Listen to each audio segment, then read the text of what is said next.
والصلاة والسلام على رسول الله وعلى آله وصحبه ومن والاه. أشهد أن لا إله إلا الله وحده لا شريك له وأشهد أن محمدا عبده ورسوله. اللهم صل على محمد وعلى آله وصحبه وسلم تسليما مزيدا أما بعد. Alhamdulillah, kita melanjutkan bab siwak wa sunanil wudu dari kitab Zadul Mustaqni, dan kita telah berbicara tentang masalah sunnah fitrah.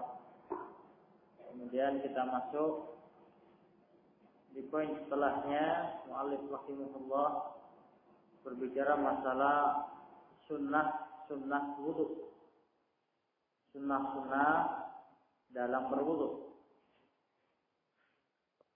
Qala rahimahullah wa min sunanil wudu, dan termasuk sunnah wudu as-siwaku, termasuk sunnah wudu siwak. Ini sudah kita bicarakan dalam pertemuan yang kemarin tentang siwak, dalam berbicara masalah sunnah fitrah. Wa ghuslul kaffaini salatan. Yang kedua termasuk sunnah dalam berwudu mencuci tangan sebanyak 3 kali. Ghuslul kaffaini salatan, mencuci tangan sebanyak 3 kali. Nah, karena tangan itu alat untuk mengambil air, alat untuk membasuh, maka dia dicuci terlebih dahulu di permulaan wudu. Wa yajibu min naumi lailin, dan wajib untuk mencuci tangan sebanyak 3 kali min naumi lailin, dari tidur malam, nakidin liwudu'in, yang membatalkan wudu. Kalau seorang tidur di malam hari, kemudian dia terbangun, maka sebelum dia memasukkan tangannya ke dalam bejana, maka wajib hukumnya untuk mencucinya sebanyak 3 kali. Wajib untuk mencucinya sebanyak 3 kali. Di sini mu'allif rahimahullah menyatakan min naumi lailin, dari tidur malam. Berarti hukum ini tidak berlaku bagi tidur siang. Kalau seorang bangun dari tidur siang, kemudian tidak ada larangan dia mencelupkan tangannya ke dalam bejana. Tapi, kalau dia bangun dari tidur malamnya, maka dia dilarang untuk mencelupkan tangan ke dalam air sebelum dia mencuci sebanyak 3 kali. Nah, ikhwani fillah azakumullah, dalam sebuah hadis Rasulullah SAW menyatakan, hadis dari Abu Hurairah, "Idza staiqadha ahadukum min naumih," jika salah seorang di antara kalian bangun dari tidurnya, fala yakhmis yadahu fil ina, jangan mencelupkan tangannya ke dalam air, ke dalam bejana, hatta yaksilaha salasan, sampai dia mencucinya sebanyak 3 kali. Fa inna hadakum la yadri aina batat yaduh, karena salah seorang di antara kalian tidak tahu di mana tangannya bermalam. Nah, ikhwani fillah azakumullah, kalau kita lihat di awal hadis ini, idza staiqadha ahadukum min naumih, dari tidurnya ini mutlak.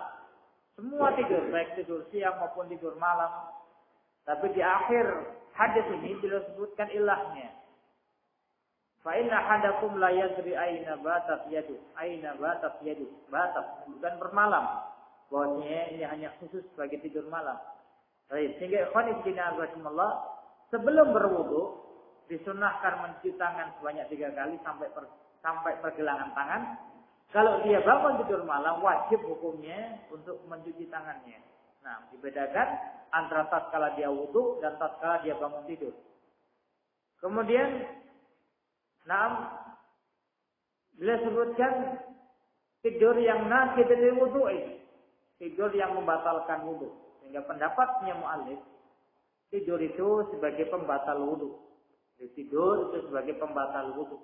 Nah, Syekh Muhammad bin Shalih Al-Utsaimin rahimahullah, beliau berpendapat bahwasanya yang menjadi sebab batalnya wudu itu bukan semata-mata tidur.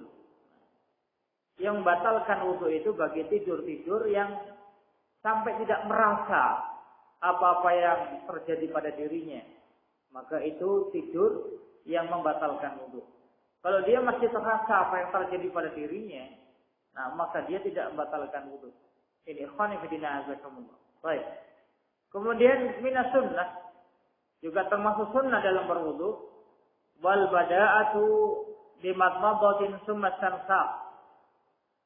Memulai dengan madmadah, dengan berkumur, summa istinsyaq. Kemudian istinsyaq. Jadi menghirup air ke dalam hidung. Ini juga baik termasuk sunnah-sunnah wudu, sunnahnya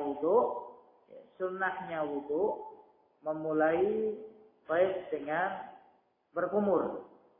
Memulai dengan berkumur. Nah, ini beliau sebutkan al-bada'ah. Al-bada'ah. Jadi yang sunnah itu bada'ahnya. Yang sunnah itu memulai dengan berkumurnya. Beliau tidak membicarakan hukum berkumurnya. Nah, memulai dengan berkumur dan istinsyaq itu sunnah. Baik, nanti akan beliau bicarakan. Madmadah berkumur itu termasuk perkara yang wajib. Nah, di sini beliau hanya membicarakan yang termasuk sunnah memulai wudu, baik, dengan berkumur dan istinsyaq. Nah, ikhwani fillah azakumullah, berkumur dan istinsyaq di sini tidak disebutkan istinsar. Nah, tidak disebutkan istinsar. Dan juga tidak disebutkan majalma. Tidak disebutkan memuntahkan air setelah berkumur. Nah, karena ikhwani fillah azakumullah, baik, tidak sempurna berkumur itu sampai dia baik memuntahkan airnya. Dan tentunya tidak sempurna istinsar sampai dia istinsar. Nah, makanya disebutkan berkumur dan istinsar, tidak disebutkan mengeluar airkan. Mengeluar airnya dikeluarkan dari mulut tatkala tamadmadah dan juga mengeluarkan air dari hidungnya tatkala istinsar yang disebut dengan istinsar. Nah, kemudian juga yang termasuk sunnah wal mubalaghatu fihima li ghairi sha'imin. Bersungguh-sungguh tatkala berkumur, tatkala istinsar bagi orang-orang yang tidak berpuasa. Nah, bagi orang-orang yang tidak berpuasa bersungguh-sungguh tatkala berkumur. Berkumur dengan menggerak-gerakkan air yang ada di mulutnya.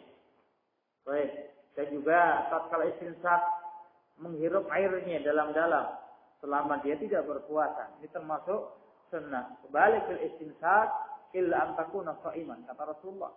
Bersungguh-sungguhlah dalam menghirup air istinsaq kecuali kalian dalam badan berpuasa. Wa minas sunnah, dan juga termasuk sunnah wa tahlilul lihyati al-kasifati, menyelang-nyelingi jenggot yang tebal. Menyelang-nyelingi jenggot yang tebal. Baik, beliau rahimahullah, nah, di sini menyebutkan lihya yang kasifah. Lihya yang tebal. Lihya jenggot yang lebat. Nah, tidak beliau bicarakan lihya yang khafifah. Lihya yang kemudian tipis jenggotnya. Maka termasuk sunnah di sini ikhwani fillah azakumullah, tatkala seorang berwudu dan dia berlihya, yang dia memiliki lihya yang kasifah, yang lebat, maka dia selang-selingi jenggotnya. Nah, bisa kemudian dia ambil air, kemudian dia masukkan ke dalam jenggotnya. Bisa pula kemudian dia ambil air, bagaimana dia menyisir jenggotnya menggunakan jari jemarinya. Nah, ini termasuk perkara yang sunnah. Tapi ikhwani fillah azakumullah, bagi mereka-mereka yang memiliki lihya tapi khafifah, tapi tipis, makna tipis itu masih kelihatan kulitnya, maka wajib untuk dibasuh. Nah, wajib untuk dibasuh. Bagi yang liaknya banyak, yang tidak kelihatan kulitnya, maka sunnah untuk diselang-selingi dengan air. Ini ikhwani fillah azakumullah, dibedakan antara riha yang kasifah dan khafifah. Berkenaan dengan jenggot ikhwani fillah azakumullah, di sini baik ada yang tidak dibedakan antara kasifah dan khafifah. Tidak ada perbedaan antara jenggot yang lebat dan yang tipis dalam masalah mandi janabah. Dalam masalah mandi janabah, baik yang punya jenggot lebat maupun tipis, nah itu wajib untuk dimasuki air. Nah, ini mandi janabah. Kemudian poin yang kedua, tidak ada perbedaan antara tebal dan tipis. Nah, untuk tidak disyariatkan baik membasuhnya, yakni dalam perkara tayamum. Nah, dalam perkara tayamum tidak disyariatkan seorang masukkan debu ke dalam lihyahnya. Nah, kemudian yang ketiga dalam masalah wudu, ini dibedakan antara yang lebat dan yang tipis.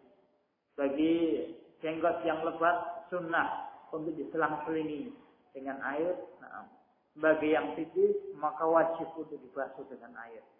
Baik, untuk membedakan ikhwan fillah disebutkan yang lebat itu tidak kelihatan kulitnya, tertutup dengan lihyahnya, kemudian yang tipis masih kelihatan kulitnya. Baik. Ikhwan fillah azakumullah. Naam. Kemudian sunnah yang setelahnya wal asabi, menyelang-nyelingi jari jemari. Termasuk sunnah wudu, menyelang-nyelingi jari jemari, baik jari jemari tangan maupun jari jemari kaki. Menyelang-nyelingi jari jemari tangan dengan memasukkan baik tangan yang satu ke tangan yang lainnya. Nah, kemudian jari-jari kaki demikian pula dengan menggunakan tangan kiri. Sebagian ulama menyebutkan dengan menggunakan kelingking, nah, dan dimulai dari sebelah kanan. Baik, ini ikhwan fillah azakumullah. Nah, ini kaifiyah dalam tahlil asabi, menyelang-nyelingi jari jemari. Ini sunnah. Nah, dimasukkan di antara sela-sela jari, baik jari kaki maupun jari tangan. Ini perkara yang sunnah. Kemudian wat tayamun, dan mendahulukan yang kanan. Tatkala berwudu, mendahulukan yang kanan ini khusus bagi 4 anggota. Mendahulukan yang kanan, yakni 2 tangan dan 2 kaki.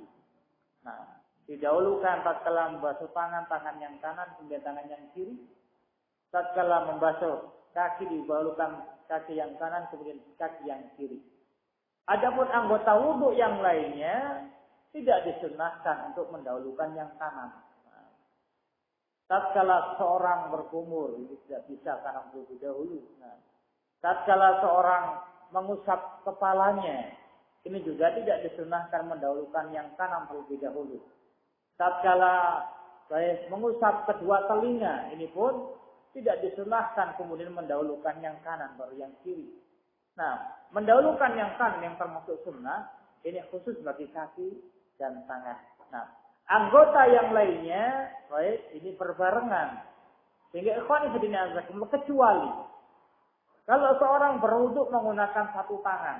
Nah, jadi seorang berwudu menggunakan 1 tangan, baik, yang kemudian baik tatkala dia mengusap telinga, ini bisanya dengan 1 tangan, maka didahulukan bagian yang kanan, kemudian bagian yang kiri. Nah, demikian pula tatkala mengusap kepala, dia tidak bisa menggunakan 2 tangan, mungkin tangannya cuma 1. Maka dimulai dengan bagian yang kanan, kemudian bagian yang kiri. Demikian seterusnya. Nah, bagi anggota-anggota tubuh yang kemudian tidak disunahkan untuk tayammum. Baik, ini ikhwani fillah azakumullah. Nah, sehingga ikhwani fillah azakumullah, na'am, at-tayammum mendahulukan yang kanan, ini untuk tangan dan juga untuk kaki. Baik. Kemudian sunnah setelahnya wahadu ma'in jadidin lil udhunain, mengambil air yang baru untuk kedua telinga. Mengambil air yang baru untuk kedua telinga. Baik, ikhwani fillah azakumullah, di sini mereka berdalil atau mu'allif berdalil dengan hadisnya Abdullah bin Zaid tatkala melihat Rasulullah sallallahu alaihi wasallam berwudu dan beliau mengambil untuk kedua telinganya air yang baru yang bukan air yang dipakai untuk mengusap kepalanya. Nah, ini dikeluarkan oleh Al-Baihaqi hadisnya. Tapi ikhwani fillah azakumullah, dihukum oleh para ulama hadis ini syadz karena menyelisihi hadis yang lainnya. Hadis yang dikeluarkan oleh Imam Muslim dalam sahihnya bahwasanya Rasulullah sallallahu alaihi wasallam dia maksud beliau mengusap kepalanya bukan dengan air yang dipakai untuk mengusap kedua tangannya. Sehingga untuk mengusap kepalanya beliau mengambil air yang baru.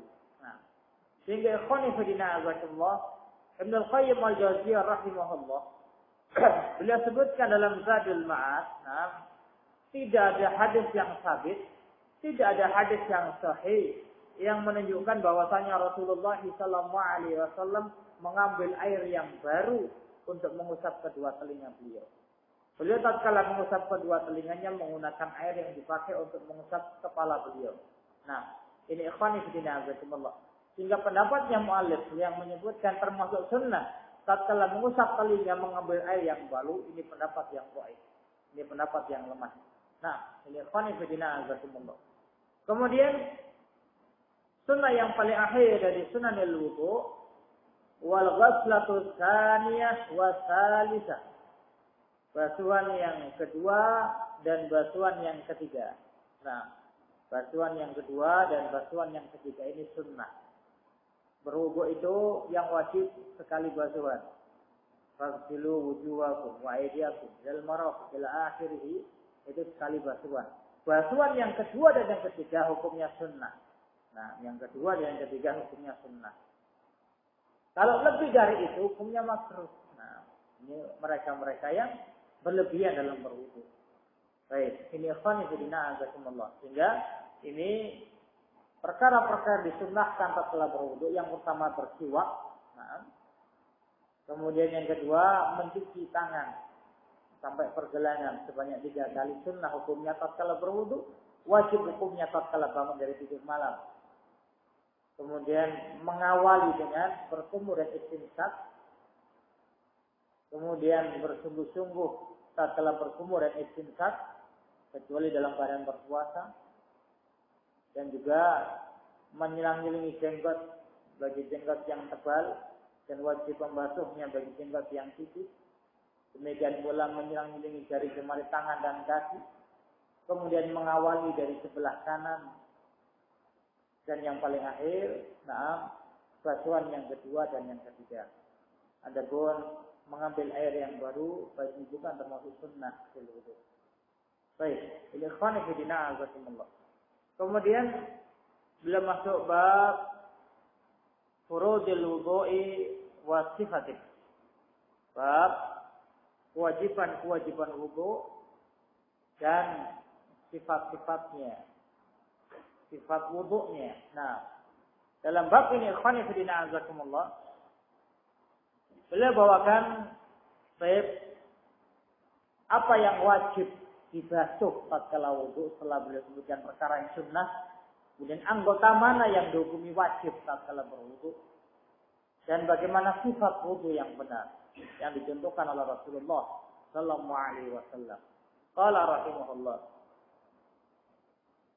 furuduhu sittatun, dan kewajibannya itu sittah, ada 6. Yang pertama, ghaslul wajhi, membasuh wajah, wal fam wal anf min, dan juga yang kedua membasuh mulut dan hidung. Nah, ini termasuk dari wajah. Nah, wa ghaslul yadain, membasuh kedua tangan. Wa maskhur ra'si, mengusap kepala. Wa minhu al-udhunani, dan termasuk dari kepala kedua telinga. Wa ghaslur rujlaini, membasuh kedua kaki. Wa tartibu, berurutan.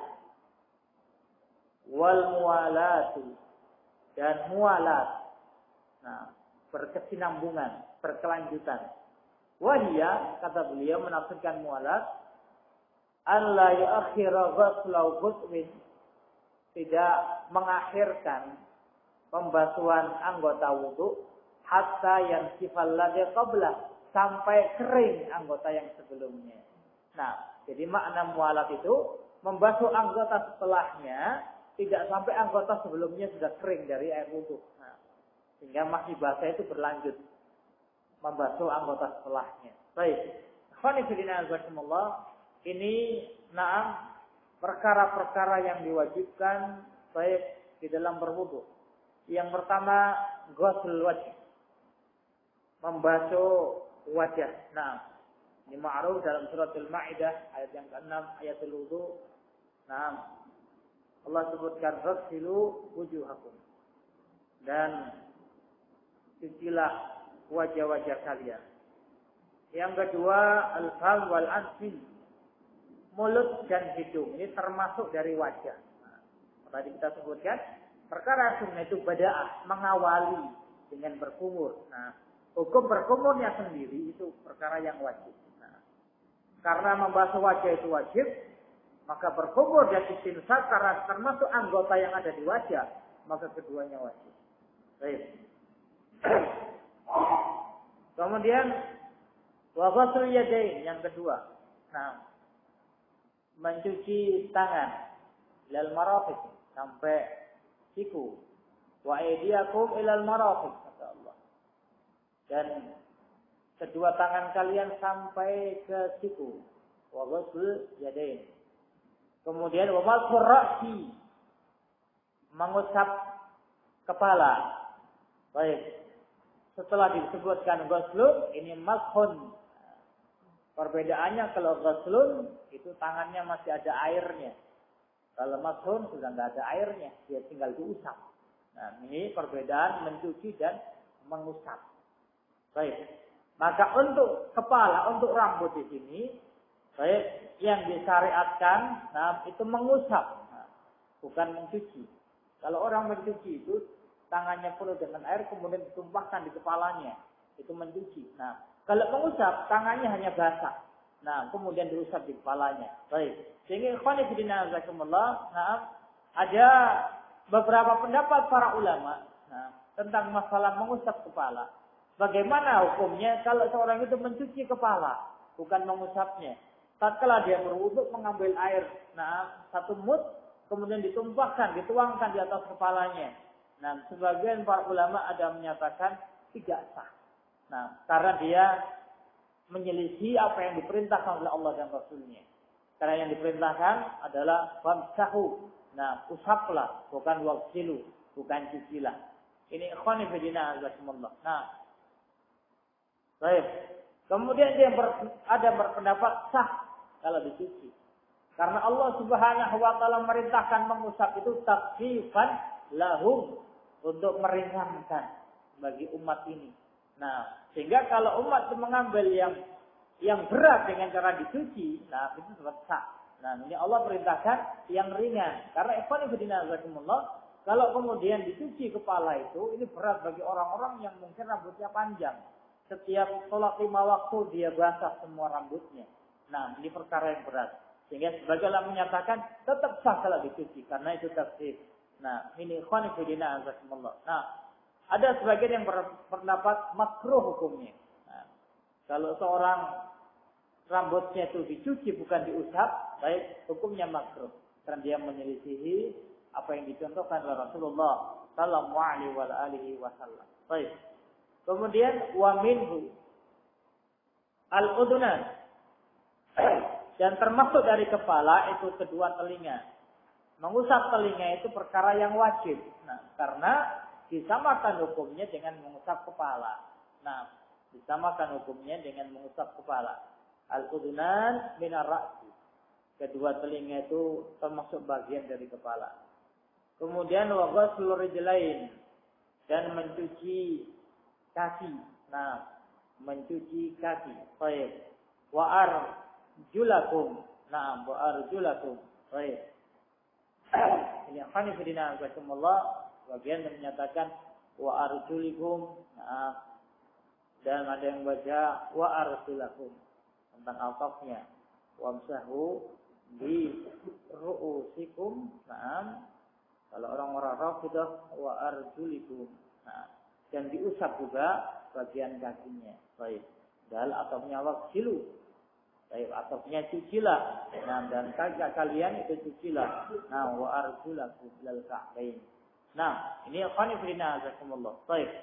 Kemudian poin setelahnya termasuk wajib at-tartibu. Tertib berurutan. Nah, berurutan mulai wajah sampai kaki ini berurutan, tidak kemudian diselang-selingi. Nah, ikhwani fillah jazakumullah, sebagian para ulama ada yang menyatakan ini perkara wajib, sebagian yang menyatakan ini perkara yang sunnah. Nah, ini perkara yang sunnah. Tertib ada yang menyatakan wajib, ada yang menyatakan sunnah. Ikhwani fillah jazakumullah. Naam. Pendapatnya muallif, dan ini pendapatnya mazhab Imam Ahmad, menyatakan tertib itu wajib. Nah, dalilnya ikhwani fillah jazakumullah. Nah, dalam suratul Maidah, kalau kita melihat ayatul wudu itu, baik. Di situ Allah Subhanahu wa taala menyelipkan mengushab di antara membasuh. Nah, tatkala Allah Subhanahu wa taala sebutkan wajah, faghsilu wujuhakum, dibasuh wajahnya. Nah, wa aydiyakum, tatkala menyebutkan tangan itu juga dibasuh wajahnya, baik dibasuh kedua tangannya sampai siku. Nah, kemudian tatkala Allah Subhanahu wa taala sebutkan kaki itu juga dibasuh. Nah, tapi tatkala Allah Subhanahu wa taala menyebutkan kepala, wamsahu, itu diusap. Tapi kenapa ikhwan fillah jazakumullah? Tatkala mengusap kepala yang diselipkan di antara basuhan, tidak diakhirkan. Kalau mungkin kita berpikir, kan lebih enak yang dibasuh semuanya selesai, baru kemudian yang diusap. Nah, ini pengelompokan basuhan, ini pengelompokan diusap. Nah, tatkala pengusapan kepala itu diselipkan di antara basuhan-basuhan, itu menunjukkan tartib. Nah, itu menunjukkan wajibnya untuk berurutan. Nah, tidak sembarangan. Tidak kemudian seorang itu urutannya enggak jelas tatkala berwudu. Kecuali ikhwan fillah jazakumullah, nah seorang dalam keadaan jahil awidisnya. Seorang enggak tahu urutan wudu itu bagaimana, atau seorang kemudian lupa. Nah, tatkala selesai membasuh baik wajahnya, kemudian dia membasuh kakinya misalnya karena lupa. Baik, ini nan gugur kewajibannya. Nah, ini ikhwani fillah azakumullah. Baik. At-tartib. Kemudian wal muwalat. Wajiban setelahnya muwalat, berkelingan. Nah, maksudnya berkesinambungan. Baik. Maka beliau sebutkan di sini yang namanya muwalat, nah, seseorang membasuh anggota wudunya tatkala anggota wudu yang dibasuh sebelumnya belum kering. Nah, itu namanya muwalat. Setelah membasuh baik tangannya, nah, kemudian dia membasuh kepalanya sebelum tangannya itu kering. Nah, kalau kemudian membasuh tangan misalnya, tangannya kering, kemudian dia membasuh kepalanya, itu tidak mualat namanya. Baik. Maka ikhwani fillah jazakumullah, mualat ini termasuk perkara yang wajib. Tatkala Rasulullah sallallahu alaihi wasallam beliau melihat salah seorang sahabat yang wudunya kurang, wudunya enggak benar. Ada satu bagian di kakinya yang tidak terkena air wudu. Nah, maka Rasulullah SAW beliau sebutkan tilsi fa'ahsin wudu'aka. Kembalilah dan perbaguslah wudu'mu. Nah, di situ sebagian para ulama menafsirkan fa'ahsin wudu', nah, perbaguslah wudu'mu. Itu maknanya diulangi dari awal. Nah, bukan kemudian sekedar membasuh bagian yang belum terkena air. Kenapa? Karena wajibnya mualat. Nah, karena anggota tubuhnya sudah kering. Nah, anggota wudunya sudah kering, maka diulangi dari awal. Nah, ini ikhwani fillah jazakumullah, mualat. Kemudian juga ikhwani fillah jazakumullah, nah, ada beberapa perkara yang kemudian mualat itu digugurkan.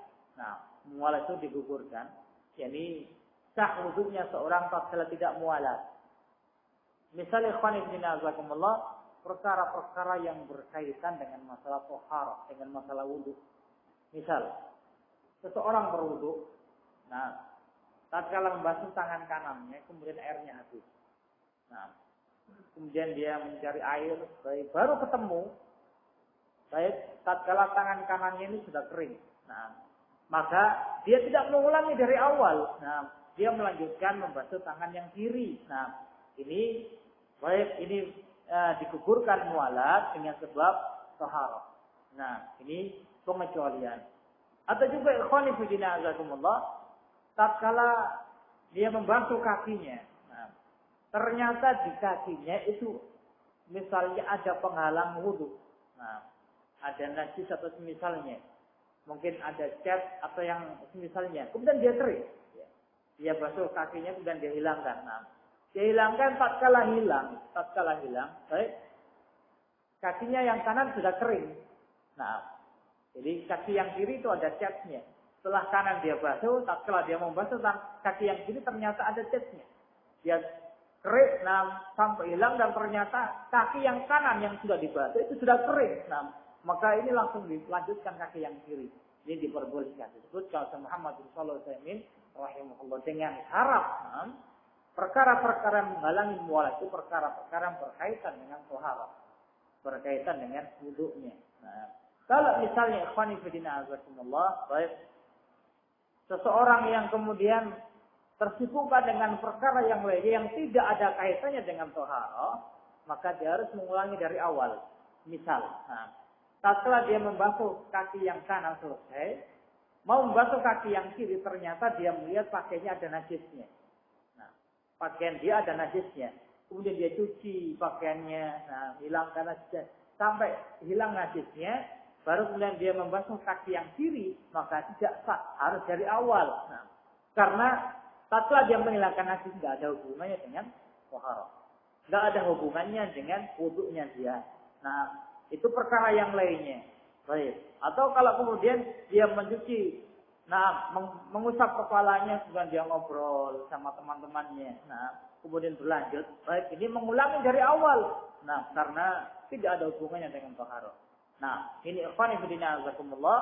Ini beberapa perkara yang kemudian baik mualat itu tidak dipersyaratkan. Nah, bukan termasuk perkara yang wajib. Baik, tatkala dia ta'allaqu bit thaharah, yang dia berkaitan dengan thaharah. Nah, kemudian ikhwan fillah azakumullah beliau menyebutkan wan niyatu syartun. Nah, dan niat itu syarat lit taharatil ahdats kulliha. Niat itu syarat dalam mensucikan hadas semuanya. Niat itu syarat dalam mensucikan hadas semuanya. Baik. Beliau membicarakan masalah hadas dan beliau tidak membicarakan masalah najis. Nah, jadi hadas itu perkara-perkara yang menghalangi untuk sholat. Nah, maka tatkala dia dihilangkan hadasnya, itu perlu dengan niat. Apakah hadas kecil maupun hadas besar, itu dengan niat. Kalau seorang mengambil air wudu, dia berkumur sampai mencuci kakinya dan dia tidak berniat, maka tidak sah wudunya. Baik. Beda ikhwan fillah azakumullah tatkala seorang menghilangkan najis. Pakaian dia terkena najis. Dia belum sempat mencuci, kemudian dia kehujanan. Tatkala sampai rumah najisnya hilang. Sifatnya najis tidak ada sama sekali. Tatkala pakaian dia yang ada najisnya terguyur hujan, yang dia tidak berniat untuk menghilangkan najisnya, maka sudah dianggap suci pakaiannya. Nah, sehingga ikhwan fillah azakumullah, untuk menghilangkan hadas butuh niat, ini syaratnya. Tapi untuk menghilangkan najis tidak butuh adanya niat. Nah, baik, ini ikhwan fillah azakumullah. Maka beliau sebutkan di sini ahdas kulliha. Nah, hadas semuanya, hadas kecil, hadas besar, baik, ini semuanya dibutuhkan niat tatkala menghilangkannya. Nah, apa niatnya? Tatkala seorang berwudu, apa yang dia niatkan? Baik, beliau rahimahullah menyebutkan niat-niat dalam berwudu. Nah, niat-niat dalam berwudu. Yang pertama, fayanwi raf'al hadas. Wudu itu niatnya untuk mengangkat hadas. Seseorang berwudu, baik mungkin setelah kencing, atau setelah buang air besar, dia berniat wudunya untuk mengangkat hadas, menghilangkan hadas. Nah, ini yang pertama, berwudu dengan niat menghilangkan hadas. Awet taharah lima la yubahu illa biha. Yang kedua, niatnya bersuci, baik, bagi apa-apa yang tidak diperbolehkan kecuali dengan bersuci. Misalnya, seseorang wudunya itu niatnya untuk sholat. Nah, ya. Seorang wudu itu niatnya bukan niat wudu, niatnya mau sholat. Nah, jadi niat saya wudu ini niatnya mau sholat. Nah, karena sholat itu tidak sah kalau nggak wudu. Nah, sholat itu tidak sah kalau nggak wudu. Maka dia niatnya bukan raful hadas, bukan menghilangkan hadas. Niat tatkala berwudu saya mau sholat. Karena sholat itu syarat dia harus wudu, maka dia berwudu. Baik, ini juga diperbolehkan. Nah, dia bukan niatnya menghilangkan hadas, tapi niatnya mau sholat. Baik, ini yang kedua. Kemudian yang ketiga, fa'in nawa ma tusannu lahu thahara kakiraatin, maka jika dia berniat apa-apa yang disunahkan baginya untuk bersuci seperti qiraat. Nah, seorang baca Al-Qur'an itu disunahkan untuk berwudu. Ya. Dia mau baca Al-Qur'an dia berwudu. Niatnya, ini sunnah hukumnya. Baik membaca Quran dalam badan suci, misalnya. Baik. Kemudian atau seorang mau tidur, dia berwudu. Niatnya ini wudu yang sunnah. Nah, jadi wudu yang sunnah sebelum tidur. Au tajdidan masnunan, atau memperbarui wudu yang sunnah nasiyan hadasahu, yang dia lupa hadasnya, irtafa'a. Nah, maka terangkat hadasnya. Baik. Jadi ini surah yang keempat.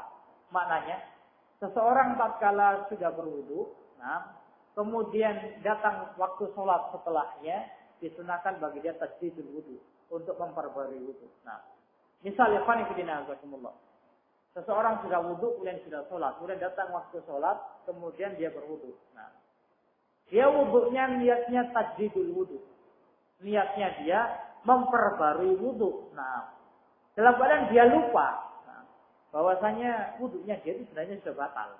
Nah, dia batal setelah sholat, dia batal. Baik, tapi dia tidak ingat. Kemudian dia berwudu, niatnya memperbarui wudu. Dia kiranya wudu dia belum batal, dia nggak ingat. Nah, maka itu pun setelah dia berniat untuk tajdidul wudu, baik, maka terangkat hadasnya. Nah, dengan syarat ikhwan fillah azakumullah, beliau sebutkan poin yang keempat ini syaratnya. Yang pertama itu wudu yang sunnah. Nah, wudu yang sunnah itu kalau wudu sudah pernah dipakai sholat, wudu yang sunnah. Kalau wudu belum dipakai sholat, bukan wudu yang sunnah, dia berbaru wudu. Misal, seseorang di rumah berwudu, mau berangkat ke masjid untuk menjalankan sholat asar, misalnya. Dia berwudu di rumah. Sampai di masjid, kemudian dia wudu lagi, belum batal. Nah, ini wudu yang tidak sunnah. Nah, jadi wudu yang belum pernah dipakai sholat, dia perbarui wudunya, ini wudu yang bukan termasuk sunnah. Nah, wudu yang sunnah itu dia berwudu, kemudian dia sholat, kemudian dia pakai untuk sholat yang selanjutnya dia perbarui wudunya. Itu wudu yang sunnah. Maka beliau syaratkan di sini masnunan, yang disunnahkan. Maknanya wudu yang dia sudah wudu itu pernah dipakai untuk sholat. Nah, kalau belum dipakai sholat maka tidak sunnah hukumnya. Baik.